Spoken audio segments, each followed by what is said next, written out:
All right, everyone, welcome back to the State of the Lakers podcast. I'm your host, Mateo. Lakers just got a satisfying win over the Kings in Sacramento, 115-94.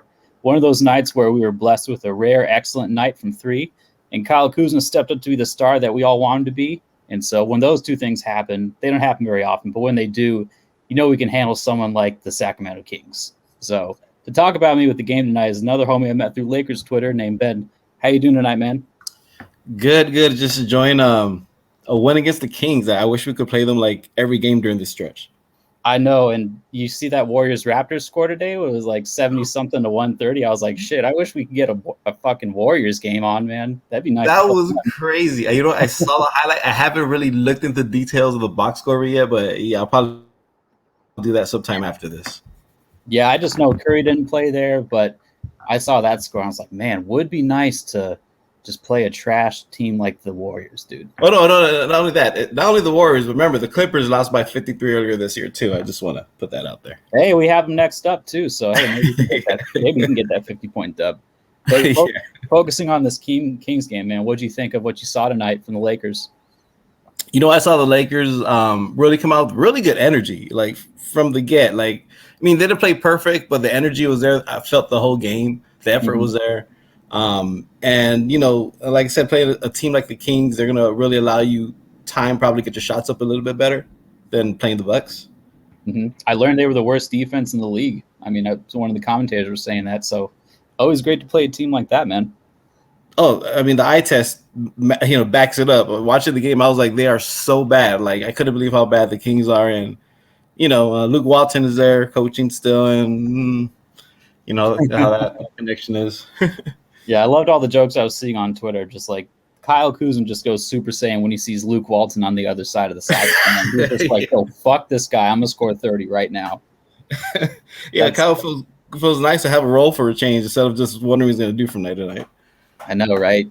Yeah, it's nice to be so far removed from Luke, dude. I mean, that was only less than 5 years ago. We think about that. But since then, I mean, we've gotten AD. We've gone on a fucking glorious championship run. And now we're trying to protect it, and shit turned around quick for us, man. It's hard to fucking step back and appreciate it in the moment because there's so much going on, but we're in a much better spot even than it was like 4 or 5 years ago. What do you think? For sure. Like, go for it, yeah. Yeah, for sure. Before this, I mean, season to season, we were just running on hope, basically. You know, like there's a joke me and my friends have where when you're running low on gas and the gas light's on, you're running on hope at that point. So, you know, we're running on hope as fans for like so many years and, you know, consecutively. We're running on empty, yeah. Yeah, and it was so surreal to actually see them kind of like rise up last season and actually, you know, win the championship. And it's like, you know, and as it's happening, you're like, is this actually happening? Or, you know, something's going to go wrong eventually or no. And we just kept going and we just, you know, basically kicked everybody's butts and won the championship. It was awesome. I know we had a lot of continuity last year, and it's been hard to get that continuity this year. But I think tonight was a really good win for just our chemistry building, man. This is the one that, you know, the role players had to earn this shit from start to finish, and they earned it, man. They, like you said, really great energy. We've been getting some good energy the last, I don't know, like 3 or 4 games. They've just been coming out focused, I'd say. But yeah, they earned this, man. They didn't have LeBron or AD to bail them out. So when when they'll get back, they'll just have a little more confidence than they had before, knowing that, oh, we ripped ourselves out of these jams before, you know. Maybe AD has to sit out a stretch or, I mean, not from injury, but like just on the bench or whatever. Same with LeBron. They'll have this in the back of their mind, knowing that they can kind of get something done in like a bench unit. Harrison Barnes went pretty nuts against us, but hey, we were still able to win by 20, man. He had like 26. I swear, like, I think he has a good game every time he plays us, right? No matter what team he's on. Yeah. He's just one of those players. He is one of those players, like one of those fucking honorary bums of the night that is just going to turn into an all-star against the Lakers. Yeah. One name I want to really mention that whose energy I noticed the difference in him when he has it, you know, like a really good positive energy about him is KCP. Even on his jump shots alone, when you look at the body language on his jump shots, like I could tell they're going in. Like it's different from when he's been shooting and been off. Like his body language just kind of tells me everything I need to know when he's shooting. I know he's such an important player for us when it comes to just keeping a stable presence on the perimeter defensively and just opening up our whole damn offense. Did you watch on the Spectrum feed or because I kind of hop between streams, but at the end of the Spectrum feed, I was able to hop on. They had a stat that the Lakers are 25-6 when KCP scores more than 12 points. I saw that. I was watching the Spectrum feed because the national feed, it drives me crazy. Like Horrible. TNT, I can't stand any of the TNT color commentators. It's just, it's bad. But give me Stu, give me Billy Mack. I'm nice and calm and doing okay. But yeah, I saw that stat, and that's really interesting. I never knew that stat beforehand, and it's really telling of how important he can be to this team. It passes the eye test too, because we were so good last year, and KCP was so good and consistent last year. It makes sense that when he scores, when he hits like 3 or 4 threes, the whole team just has way more room to operate and shit, man. Yeah, we're much better with KCP. But I thought tonight was a really great chemistry builder for us. One thing something that's just been like the back of my mind, it just sucks that we're getting these wins against like the Cavs, the Magic, the Kings. Those are the teams we're supposed to beat. A lot of people were saying on Twitter and whatnot how, we just want to win the games we're supposed to because we know how limited we are right now.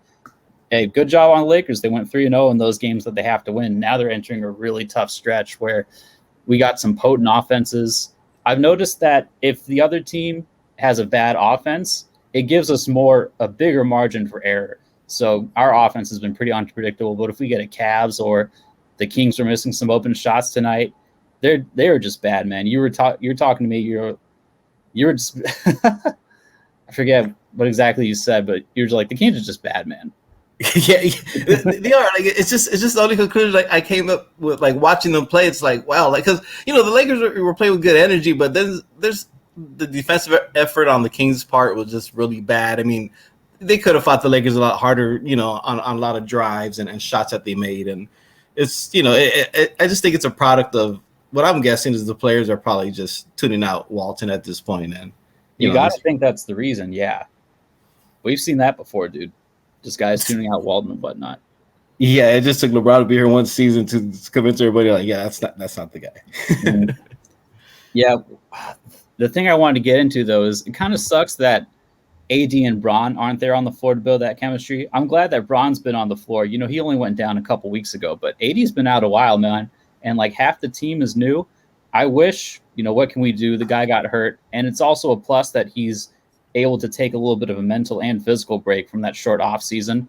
I'm glad for that, but one of my bigger issues coming up now that we're 6 weeks away from the playoffs is how much chemistry can AD continue to build with these guys, because when the playoff situations hit, it's just going to be, the kitchen's going to get hot. That's kind of where chemistry took us really far last year because we had that whole season to build. We stayed relatively healthy. It helped when we entered in those kind of rough patches where, the offense wasn't working or whatnot. Yeah, I'm kind of concerned about AD's time needed to get to the team, to get to gel with the team before he hit the postseason. What do you think about that, though? What I'm hoping in that regard is that, AD and LeBron have a few games at least before the playoffs hit to get, play a little bit with the team before they have to actually play a playoff game.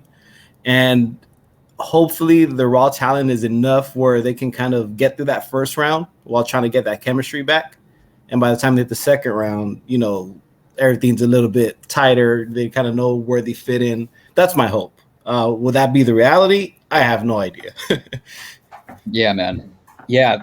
If we, the thing is that first round, if we were a top seed, it'd be like, okay, yeah, this is probably going to be a team we have the big talent advantage over. But based on, fighting in with the seeding games and everything, it'll be against a good team. I'm expecting us to finish around. I'd be happy if we got the 6th seed, to be honest, because, who knows what the rest of the team's health is going to hold up like. What kind of seed do you think we're going to finish at? And, where would you like to finish? I'd like to finish 6th. I feel like we're going to be in the play-in tournament, though. Yeah, if we're in the play-in tournament, I'd rather be in the higher seed, obviously, so we only have to win 1 game instead of 2. Yeah. Other than that, like, just have to see what happens. Who knows? Another team might go on a losing streak. Like today, 2 teams lost. We won. We stayed in 4th place. Who knows what other nights are in like that, where you'll have teams that are not supposed to lose that end up losing. And that being said, yeah, I want to say there'll probably be 6 or 7. I don't like to think that they fall to the 8th or 9th or anything like that. Mm-hmm. But we'll just have to see. There's some tough scheduling coming up, so it's going to be a really big test to see how much they can push it, and how much they can actually, how many games they can steal away from teams and get some wins in there. Imagine if we fall to 9th or 10th, dude. We will have faced, and and of course, if we manage to make it to the finish line, we will have faced like the most playoff rounds, and I don't know shit. We would have to battle through the elimination tournament and then the regular playoffs. So that's something we could also hang our hat on when we're talking shit to other franchises. We're like, yeah, well, we just fucking like fought against all that health, and then we battled through the play-in tournament. So that's a little plus there too.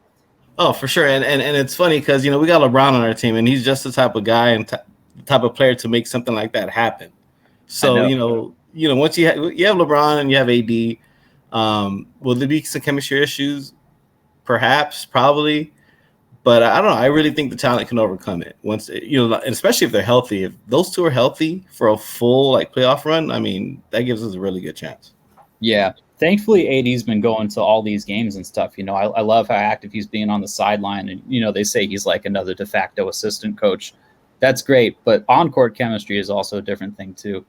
But it seems like the guys still get along just as well as last year's team. I don't see any like real beef between them. The only potential fissure I could see, at least right now, is just the disagreements between Frank and Mark, with his minutes and everything, with Andre Drummond coming into the rotation. By the way, I should ask, what do you think of the limited Andre Drummond preview that we got? First quarter was awesome. I thought the block shots was great. Yeah, the block shots activity, the way he moved, it was awesome. Obviously, the second quarter, it wasn't the same thing, and we found out why afterwards. But I mean, that first introduction, I thought it was cool, and I can really see him, helping this team out. Like if he come in and grabs the rebounds and block shots like that, and move around on defense, and then Brown can get us some really easy baskets, and give him a drive here and there, just keep him happy. I mean, I can see a lot of good things coming out of it.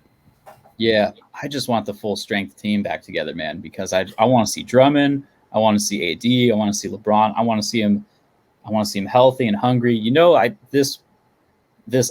of this losing that we're doing lately, and people, propping up the Nets and counting us out, that's just adding a little extra fuel to the fire for us. So I'm happy about that I'm happy about how that has worked out as well, man.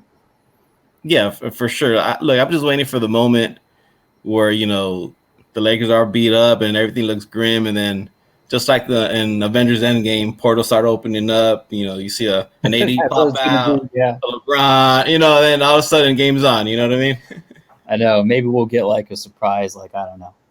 Maybe Jason Kidd will do some genius shit in the playoffs. Who knows? Yeah, exactly. But I mean, look with our coaching staff, with our team at full strength, I like our chances as good as anybody else's. I know. We just got to wait for that time to finally come. And I feel like we're going to get AD back in a week or two. The injury updates have been so murky. I wonder when we're going to get the team back at full strength. I've been saying it on the pod a lot, but I'd like for us to get a month of games until we get a month of regular season ramp-up games. It might be a little longer than that for LeBron. Maybe LeBron will come back with like 3 weeks left in the season.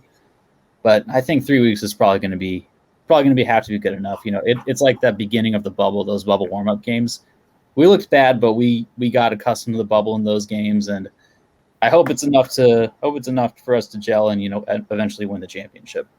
Yeah, I also want the wrap-up game, so all the commentators can watch LeBron and talk about how he's washed, just for him to turn it on the playoffs and just kick everybody's butts again.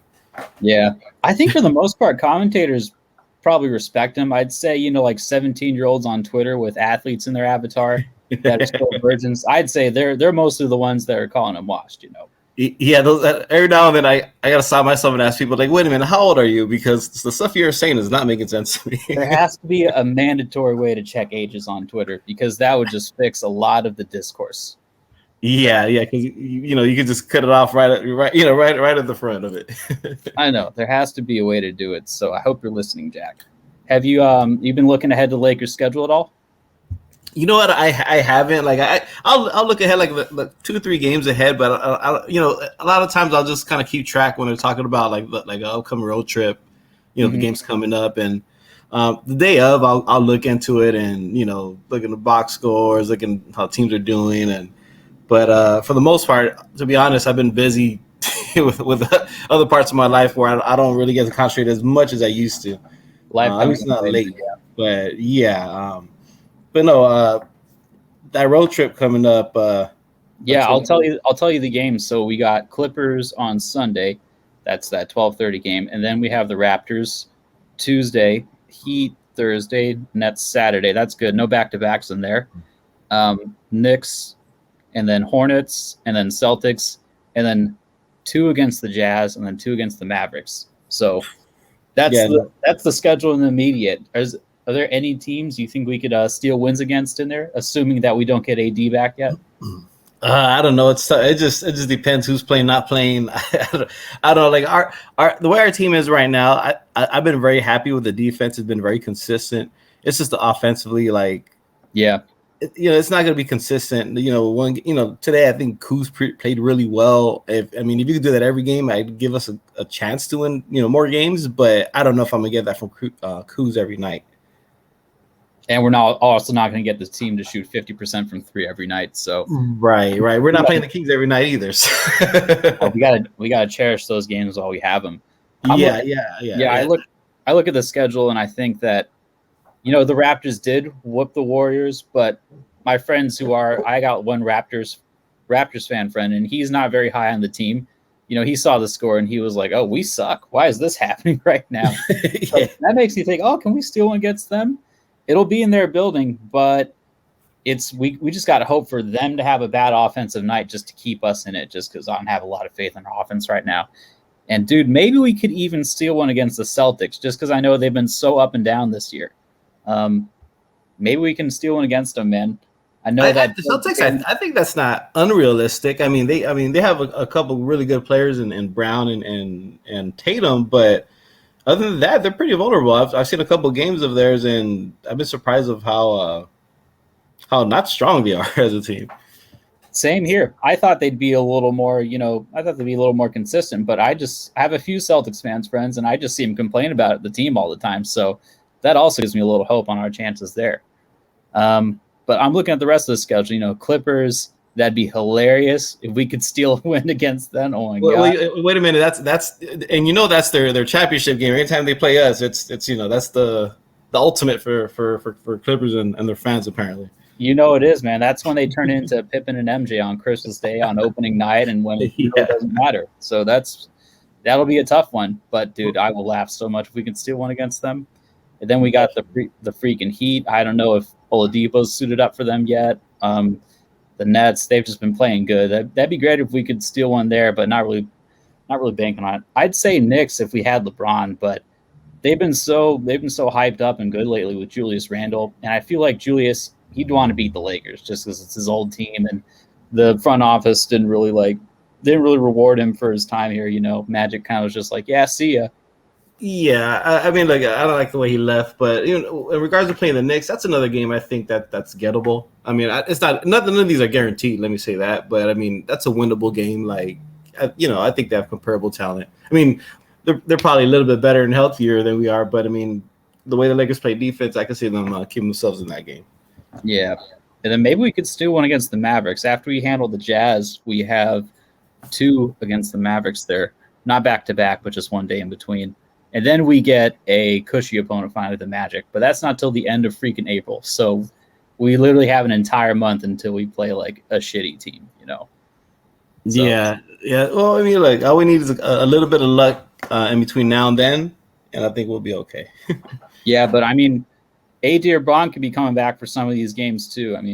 That Celtics game is in the middle of April. That is also when they were saying that fans are going to be coming back into Staples Center too. So I'm very excited for that. I want to see how these guys play in front of fans, man. Oh, AD's never had the pleasure of being in the playoffs in front of Laker fans before. I know. Feel bad for him for that.